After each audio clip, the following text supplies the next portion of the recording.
வயசு அதில் காரணம் சொல்ல மாட்டோம். வயசாகி போச்சுன்னு காரணம் சொல்ல மாட்டோம். சில ஆளுக்கு வயசாச்சுன்னு சொன்னாலே நிச்சயம் மாட்டேக்கு பிடிக்க மாட்டேக்கு. அல்லே சொல்லுங்க. அப்போ வயசு தெரியக்கூடாதுங்கிறதுக்காகத்தான் டெக்கரேஷன், ஓவர் டெக்கரேஷன். நல்ல சொல்லுங்க. அப்போ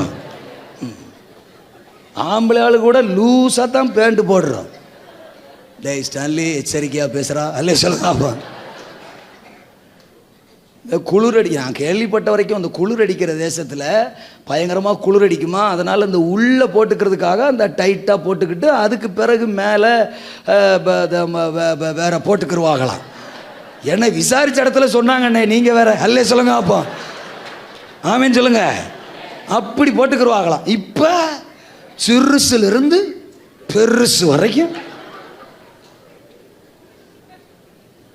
அதுவும் சர்ச்சுக்குள்ளேயே ஏஜை கண்டுபிடிக்கவே முடிய மாட்டேங்குது. எதை வேணாலும் கண்டுபிடிச்சலாம் போல. அல்லேலூயா. இந்த பெயிண்டர் கூட தோத்துருவாங்க பட்டி பார்க்கறதில்ல. நம்ம லட்சணம் உள்ளவைகளுக்கு என்ன வேண்டியது இல்லையா, அலங்கரிப்பு வேண்டியதில்லை அப்படின்னு. இல்லை இப்படி பிரசங்கமே காணும். எங்கள் அப்பா அம்மாருக்கு தான் அப்படிலாம் பேசுவாங்க. இப்போ இப்போ இப்போ அவங்களுக்கு சாதகமாக தானே பிரசங்கத்தையும் மாற்றிக்கிறாங்க.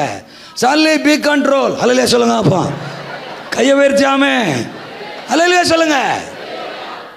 ஆதி நிலைக்கு, ஆதி அனுபவத்துக்கு, சத்தியத்துக்கு, வார்த்தைக்கு, ஆரம்ப கால அபிஷேகத்துக்கு, ஆரம்ப கால தேவ உறவுக்கு, ஆமே, உன் சுதந்திரத்தை காலமாய் போச்சு, வயசாகி போச்சு, நாட்களாய் போச்சுங்கிறதுக்காக நீ அதை இழந்துராத, விட்டு கொடுத்துறாத, பறி கொடுத்துறாத.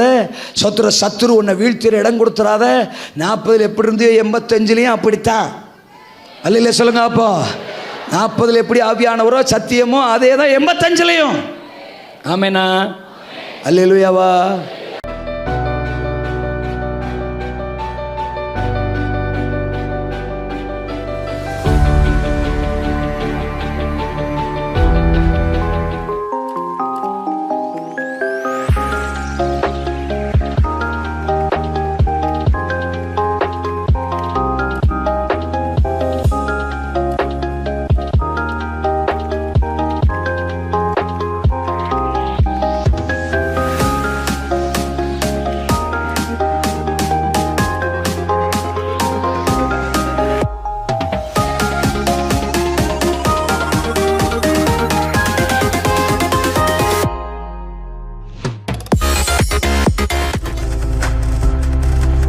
நீங்கள் பார்த்து கொண்டிருப்பது உங்கள் ஜாய் டிவி. உங்கள் துக்கம் சந்தோஷமாய் மாறும்.